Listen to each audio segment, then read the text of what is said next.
देखा जाए तो भेड़िया को शेर और बाघ जैसे मांसाहारी जानवरों की तरह अत्यंत खूंखार माना जाता रहा है। धूर्त, मक्कार और खतरनाक इंसान की तुलना भेड़िया से की जाती है, जबकि सच्चाई इसके ठीक उलट है।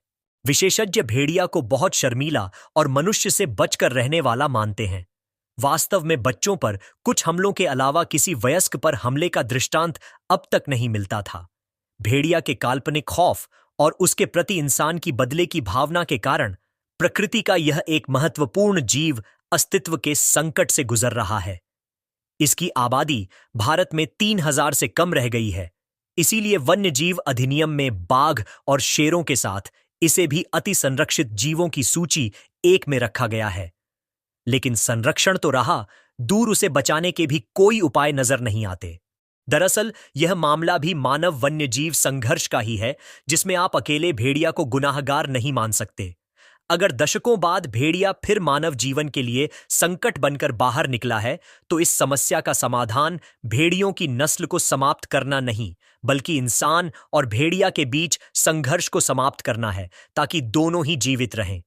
धरती का हर जीव जरूरी है, और अगर धरती पर खूंखार मांसाहारियों और शाकाहारियों में संतुलन बिगड़ा गया, तो शाकाहारी जीव वनस्पति जगत का विनाश कर डालेंगे। इसीलिए उनकी संख्या नियंत्रित करने के लिए प्रकृति ने मांसाहारियों का सृजन किया है। भारतीय भेड़िया दुनिया में जीवित भेड़ियों की सबसे प्राचीन वंशावली, और भारत में इसकी वंशावली 8 लाख साल मानी जाती है। देहरादून स्थित भारतीय वन्यजीव संस्थान में वन्यजीव विशेषज्ञ बिलाल हबीब के अनुसार वर्तमान में उपमहाद्वीप में भेड़ियों की संख्या का कोई प्रमाणिक आंकड़ा उपलब्ध नहीं है। 2003 में किए गए 2 आनुवंशिक अध्ययनों से पता चला था कि भारतीय उपमहाद्वीप में 3,000 भेड़िया वंश मौजूद हैं। उस समय माना गया था कि देश में लगभग 350 हिमालयी भेड़िए जंगल में थे, और शेष भारतीय भेड़ियों की आबादी 1,000 से 3,000 के बीच थी। जबकि इतिहासकार महेश रंगराजन के अनुसार प्राचीन अभिलेखों से पता चलता है कि 1875 और 1925 के बीच 2,000 भेड़ियों की खालें एकत्र की गई थीं। जाहिर है कि उस समय भारत में भेड़ियों की संख्या कई लाख में रही होगी। एक अनुमान के अनुसार उस समय भारत में वन क्षेत्र लगभग 3.7 करोड़ DH हेक्टेयर था, जो कि भारतीय वन सर्वेक्षण विभाग की 2021 की वनस्थिति रिपोर्ट के अनुसार 459 हेक्टेयर रह गया। कुत्तों द्वारा भेड़ियों से कहीं अधिक लोग मारे जाते हैं।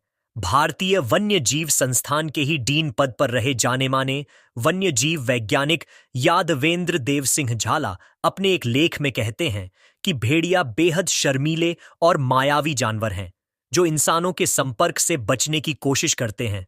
भारत में मनुष्यों पर भेड़िया के हमलों को असामान्य बताते हुए झाला लिखते हैं कि 3 दशकों में ऐसी घटनाएं केवल एक 1980 के दशक में बिहार में और दूसरी उत्तर प्रदेश में दर्ज हुई हैं।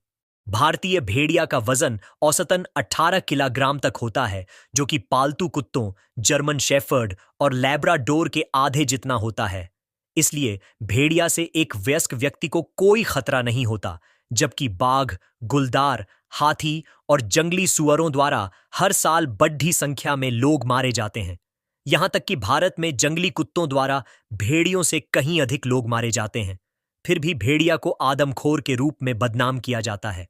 संरक्षित भेड़िया मारने पर नहीं हुई किसी को सजा वन्यजीव विशेषज्ञ मानते हैं कि भारतीय भेड़िया ने अपने प्राकृतिक शिकार और आवास का 4/5वां हिस्सा मानवीय गतिविधियों के कारण खो दिया है। बाघ, शेर और हाथी के विपरीत भेड़िए को बचाने के लिए सरकार द्वारा प्रायोजित कोई योजना नहीं है। इसका उल्लेख वन्यजीव संरक्षण अधिनियम की अनुसूची 1 में है, जो इसे कागज पर बाघ के समान ही संरक्षण प्रदान करता है। हालांकि इस कानून का क्रियान्वयन भेड़िया की तरह ही मायावी है। भेड़ियों के असहाय शावकों को मारने के लिए उनके बिल्लों में जहर देकर और धुआं करके मारा जाता है। भारत में ऐसा एक भी मामला नहीं हुआ है जिसमें किसी व्यक्ति पर भेड़िया को मारने के लिए मुकदमा चलाया गया हो, जबकि बाघों के शिकार की तुलना में ऐसा अक्सर होता है।